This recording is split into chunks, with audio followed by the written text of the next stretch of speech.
Coming up on Talking Points, a government shutdown looking more like a reality. Will Congress be able to make Friday's deadline? And how the United Auto Workers strike may have major effects on the 2024 election. Find out who is visiting Michigan this week later in the show. Plus, the fallout after Senator Bob Menendez's surprise indictment, how the senator responded to calls for his resignation earlier today. Talking Points starts right now.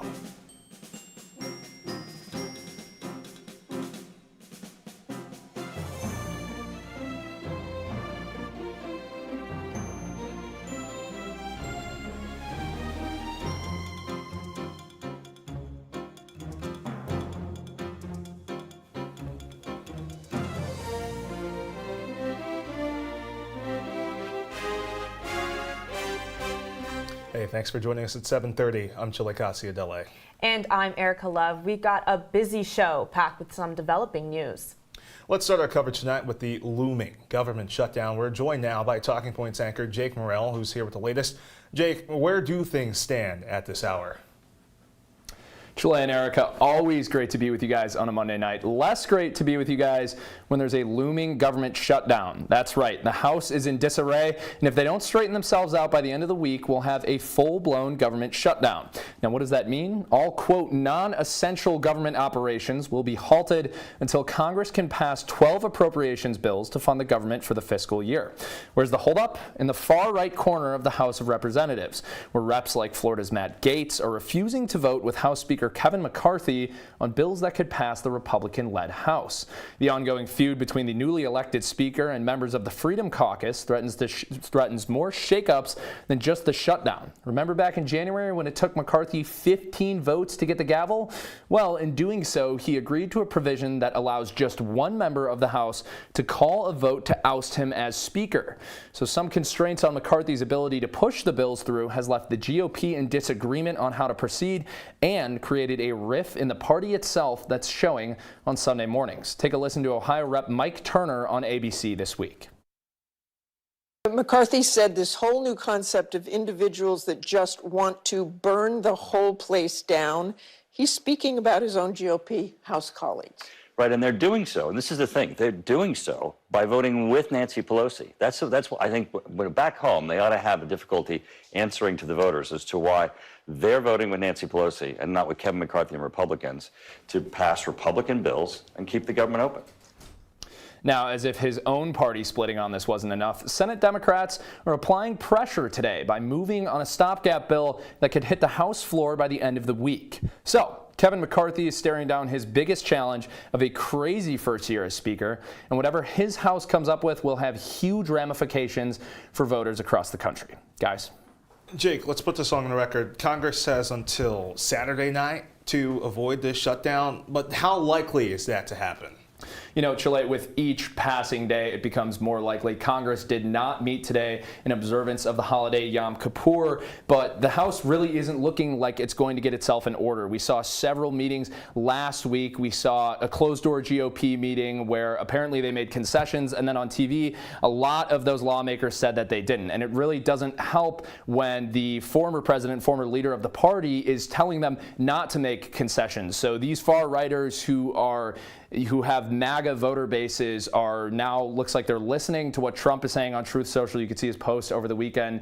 They're saying that unless you get everything, quote, shut it down. Also, Democrats in the House Administration Committee on Wednesday held a members-only briefing on, quote, how to best serve your constituents during a government shutdown. So Democrats preparing for it, far-righters preparing for it, House GOP members preparing for it. It really looks like it's going to happen, Chile. And Jake, let's move away for a second from the political drama and focus on the actual effects of the shutdown. What are the biggest effects? Who is this affecting? Absolutely, Ericka. You know, the biggest immediate effects is a stop in pay for millions of government employees, including military members who are overseas. This also would include pauses on SNAP benefits, Medicare, FDA inspections, Social Security payments, small business loans, and plenty of other bureaucratic operations that require government funding. Now, Americans know this too. In a poll by the Nonpartisan Partnership for Public Service last week, over half of Americans surveyed said said that a government shutdown would affect their life, and 68% in that same poll said that a government shutdown would affect their trust in government. So big ramifications if a shutdown happens, and voters know it too. Jake Morrell, thank you. In times of government shutdowns, it's usually arguing across the aisle to get a funding for a bill passed. This time it's Republicans fighting each other to get something done. Talking Points analyst Olivia Maniscalco joins us now to break down where the Republican caucus stands with each other before Saturday night's buzzer. So Olivia, talk to us a little bit about, Representative Matt Gaetz, what's going on with his reaction to McCarthy. Yeah, so Representative Matt Gaetz has been trying for months. He's been very vocal about how he does not agree with many of Speaker Kevin McCarthy's decisions and things he's just done as the Speaker of the House. And now especially he is threatening to even oust the Speaker of the House from his position or motion a vote to oust him from his position if he decides to pass a stopgap bill instead of passing certain short-term spending bills that the far-right Republicans are pushing for. And he has the support of many Republicans on the far right, and he said that if McCarthy ends up passing a Democratic a stopgap bill backed by Democrats, then he would take action and motion for a vote. Liv, this is really interesting, right? Because it's not just Matt Gaetz. There is a whole flank out on the far right of the Republican Party that's kind of, for lack of a better term, beefing, if you will, with Kevin McCarthy right now. What's behind all of that? It's a lot of things.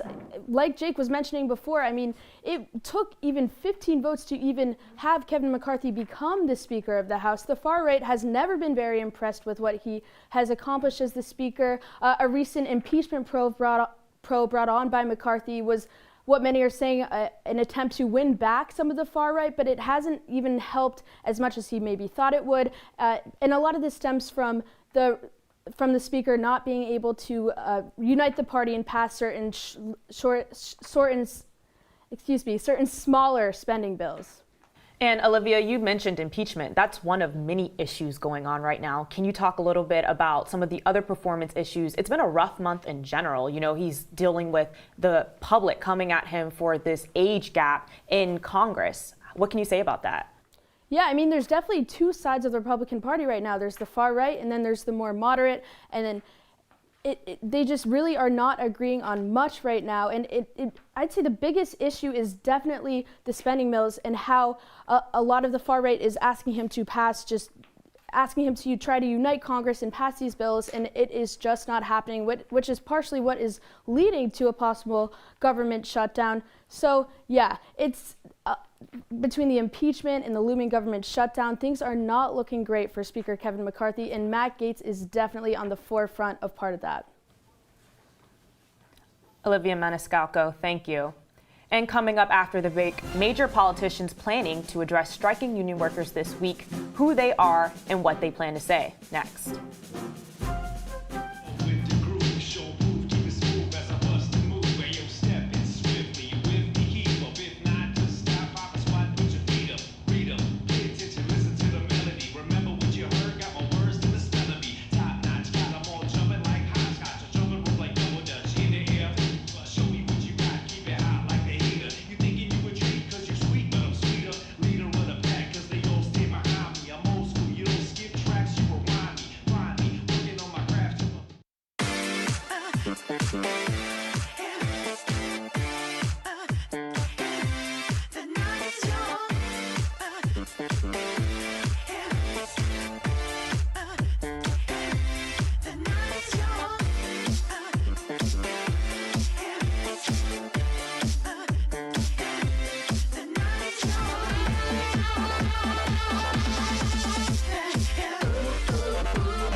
Hey, welcome back to Talking Points. One strike down, one more strike to go.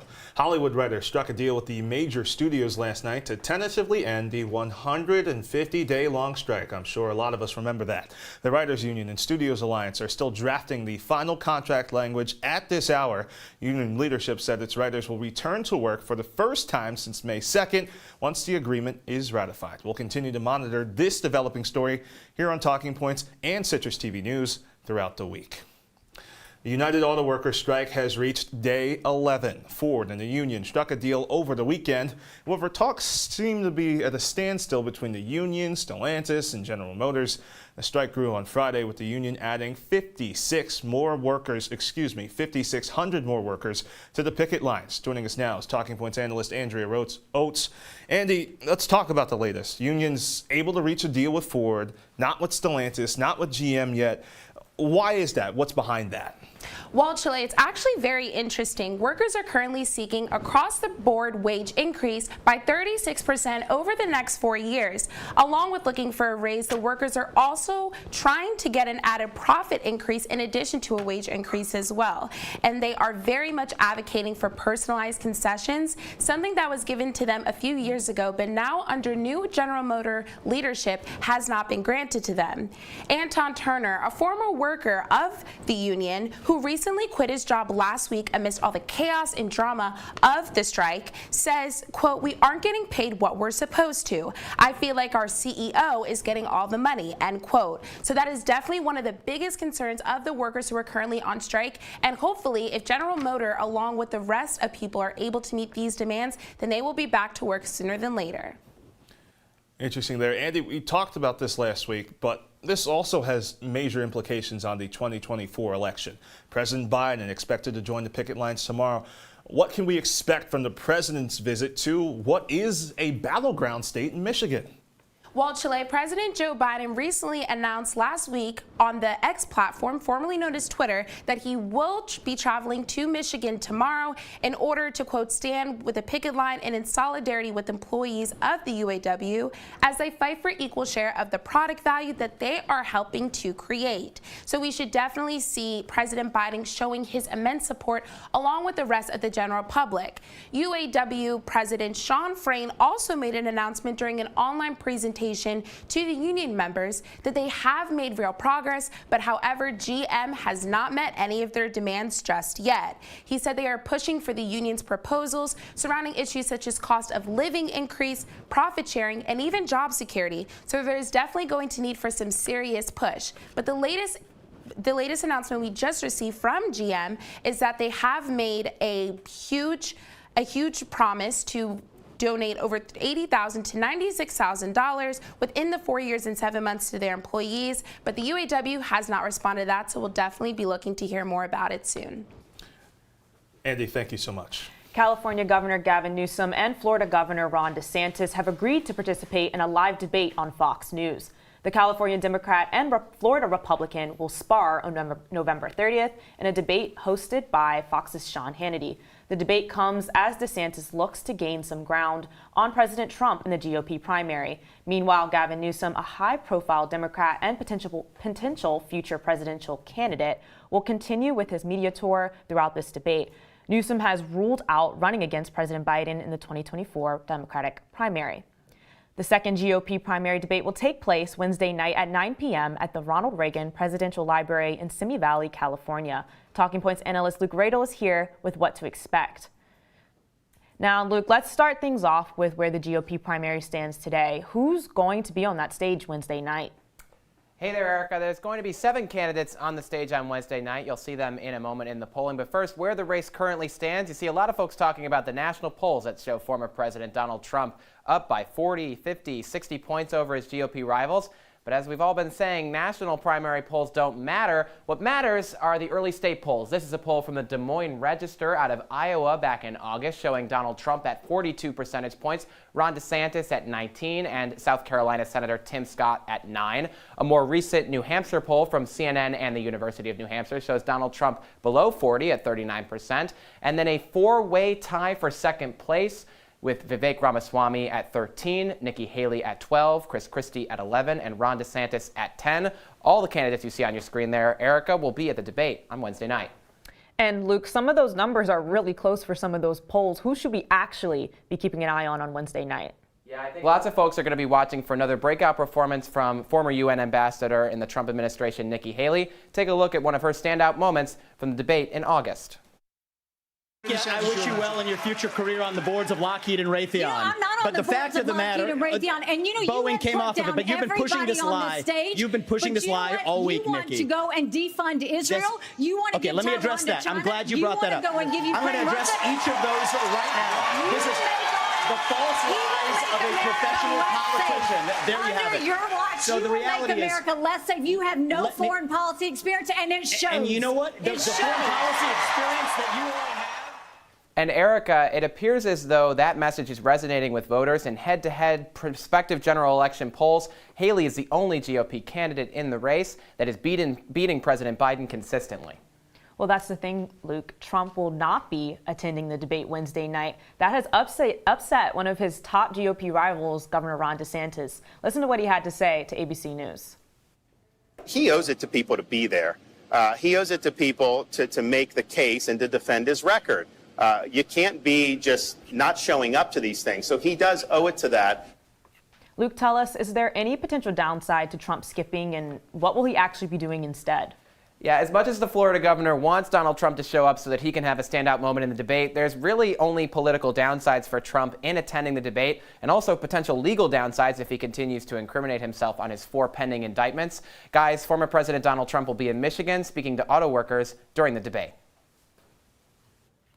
Luke Radel, thank you. Next on Talking Points, calls for Senator Bob Menendez's resignation grow following his surprise indictment. Could he be primaried in 2024?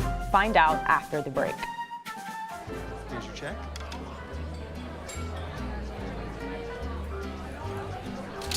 Oh, you got it. You know, since I got rid of my car, I really enjoy walking. Okay. God, no. Getting pulled over for buzz driving could cost you around $10,000 in fines, legal fees, and increased insurance rates. Oh, you're home early. You live with your mom? That'll set your game back a few years. Buzzed, busted, and broke. Because buzz driving is drunk driving.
Welcome back to Talking Points. Developing now, Democrats in Congress and in New Jersey politics are calling for Senator Bob Menendez's resignation. Menendez was indicted Friday on bribery charges when he was accused of accepting hundreds of thousands of dollars in schemes domestically and abroad.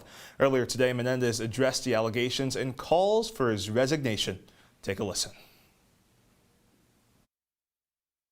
Remember, prosecutors get it wrong sometimes. Sadly, I know that.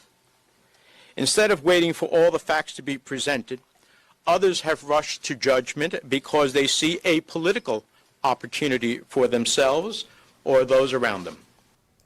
Interesting words now. Now joining us, Talking Points analyst Harrison Calder. Harrison, how serious are these allegations against Menendez? You know, this is not the first time. It's the second he's been indicted on corruption charges.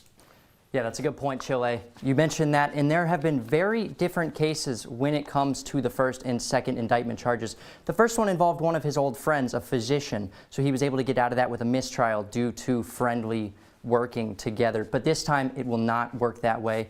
He's under 3 charges, one of them committing bribery, one committing honest services fraud, one committing extortion under color of official right. All of these, of course, alleged. So there's a lot there, and there's a lot of potential to see what really could come with Senator Bob Menendez here. Why don't we break down these charges? Menendez is accused of providing sensitive information to the Egyptian government. On Friday, he resigned as chair of the Senate Foreign Relations Committee. Can you walk us through these charges that involve him and his wife's dealings in Egypt? Yeah, so like you mentioned originally, hundreds of thousands of dollars going to Senator Bob Menendez. He claims that he got that from himself in Cuba, something he's had saved away for emergency purposes for over 30 years with his family. A lot of that very important. And we've seen a $99 million deal that he signed off with. It's a weapons deal in Egypt. And his wife also has been given a lot of things in Egypt, such as gold bars, help with her company, help with her mortgage, even a car. All of these sorts of things helping to benefit her, helping to benefit Bob Menendez, and with that, Egypt. So there's a lot of questions there. Harrison, thank you. The Biden administration has announced a new initiative to protect Americans from medical debt. If enacted, the plan would exclude unpaid medical bills from affecting a patient's credit card scores. Talking Points analyst Peter Berry is here to break down this plan. Ericka, thank you. Peter, let's talk about who this affects here and how does this impact middle class and lower class Americans? So the first thing we need to know is how it impacts middle class and lower class Americans is what a credit score actually is. A credit score is a 3-digit number that loaners use to access your financial credibility to see if you could actually pay back a loan and then you could pay it in a timely manner. So the Biden administration, what they're doing is they're taking your medical debt that you paid with credit and removing it from your credit score. You'll still have to pay that credit score back, but overall, they are just boosting credit scores so it looks more appealing to the loaner. This is another alarming statistic from the Biden administration. Vice President Harris said nearly 100 million Americans have medical debt that is basically 1 in 3 Americans. This could be a game changer if it is passed through the Biden administration. And Peter, this seems to coincide with rising inflation here in the U.S. Walk us a little bit through the process of how this could be implemented later this year. Well, we've seen 3 major credit card companies do this. We've seen Equifax, TransUnion, and Experian already remove medical debts from credit scores. And we've seen earlier stages of this, and it's not going to be passed for another couple of months. We've seen the Biden administration do some medical strides this past year when they made insulin $35 a pop. But this is going to be a great talking point for the Biden administration for the upcoming election in 2024. Back to you at the desk. Peter Berry, thank you. Let's go north of the border now. Tensions between Canada and India continue to escalate following the killing of Sikh leader and Canadian citizen Hardeep Singh Nijjar in June. Both sides expelled senior diplomats as members of the Canadian Sikh community expressed outrage over Nijjar's death amid recent allegations that India was involved in the killing. Here to break down what specifically caused the strain between both nations and how the U.S. is responding is Talking Points analyst Dominic Chapone. Dominic, bring us to date here. Chilekasi, the partnership between Canada and India plummeted after Canadian Prime Minister Justin Trudeau last week said Canada was investigating alleged involvement by the Indian government in Nijjar's killing. Trudeau is accusing the Indian government of being behind Nijjar's death, who, for context, was killed in June in British Columbia by 2 masked men, a claim which Trudeau recently doubled down on. Now, U.S. Ambassador to Canada David Cohen confirmed the news came from the Five Eyes, which is a shared intelligence pact between the U.S., the U.K., Canada, Australia, and New Zealand. India has so far denied these allegations outright and called them both, quote, absurd and motivated. Both sides have each expelled senior diplomats, and India last Thursday suspended visas for Canadian citizens as well as issued a travel advisory for Canada. On that front alone, this is already a complex issue which now gets further exacerbated once you consider fact factor in the religious component. According to Canadian police, Nijjar was killed outside of a Sikh temple. The Sikhs are an ethnic majority in northern India, but a minority ethnic group across the rest of the country. But Canada's over 770,000 Sikh citizens represent one of the largest groups of them outside of India. Sikhs since the 1980s have tended to advocate to create a homeland state, something India has shown it does not want. India on numerous occasions has labeled Sikhs as terrorists. The Office of the Prime Minister of India released a statement following this year's G20 and discussions with Trudeau. The statement reads, quote, "They, being the Sikhs, are promoting sectionism and inciting violence against Indian diplomats, damaging diplomatic premises, and threatening the Indian community in Canada and their places of worship," end quote. Nijjar's killing could also indirectly impact ongoing efforts by President Biden to strengthen U.S. ties with India. Biden just 2 weeks ago announced plans for an economic corridor between India, the Middle East, and Europe as a means of stimulating economic growth through long-term investments in Africa and Asia. Does that boat get rocked amid the recent breakdowns in relations between Canada and India? According to CBS News, U.S. Secretary of State Anthony Blinken called for India to cooperate in investigation efforts with Canada. And of course, Canada will continue its investigation moving forward. But Chilekasi, this is a complex development growing more complicated by the day. Complex indeed, and we thank you for following that for us. That's something we're going to have to keep up on as well. After the break, Ericka and I break down Rupert Murdoch's impact on the current media and political landscape in our country, how impactful he was to American political moments, next on Talking Points. STEM is precise, no margin for error. Dare to forget that. Dare to have fun with it. Get weird with it. Dare to send those old STEM theories flying past the neighbor's house into outer space. Dare to program something internet-breaking, record-breaking. Dare to blow their minds.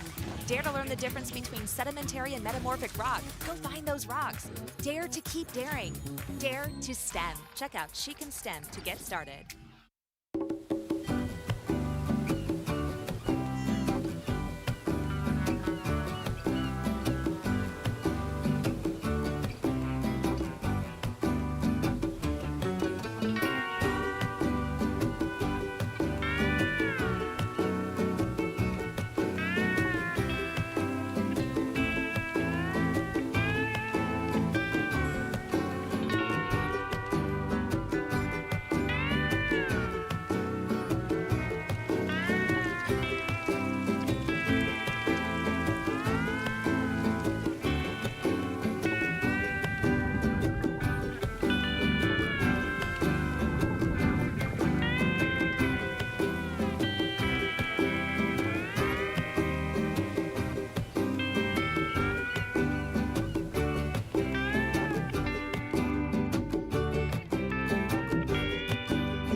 Welcome back to Talking Points. We are closing our show tonight with the retirement of media mogul Rupert Murdoch.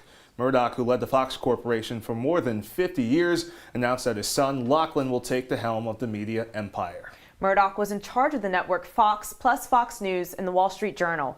Murdoch, who is now 92 years old, influenced television and national politics for decades. So, Chile, let's talk about, his sons, where we are right now. You have the situation with James versus Lachlan, moving from all of these ratings from 2016 all the way to 2022. You see this peak in 2020. Mm-hmm. There's so many things that happened in 2020. What do you think that actually hit that peak for? Well, it was so interesting watching from really 2016 on, because a lot of things have happened within the past 7 years with Fox News, the Fox Corporation, some of Murdoch's international properties like Sky in the UK, Sky in Australia.